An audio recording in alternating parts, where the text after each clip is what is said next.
How did IKEA become a global giant just by putting furniture in a flat box? Back in the 1950s, IKEA had a problem. Furniture was bulky and expensive to ship. Customers often hesitated to buy because delivery costs were too high. So they made a smart decision. Instead of selling furniture already built, they created a flat pack system.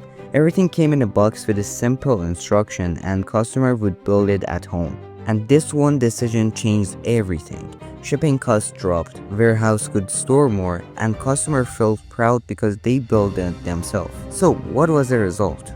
IKEA went from a small Swedish shop to the world's largest furniture retailer, worth over $60 billion today. And what's the lesson? Sometimes growth doesn't come from flashy marketing, it comes from small design tweaks that makes life easier for customers. And that's exactly how smart copywriting works too. A tiny change in how you say things can transform how much people buy.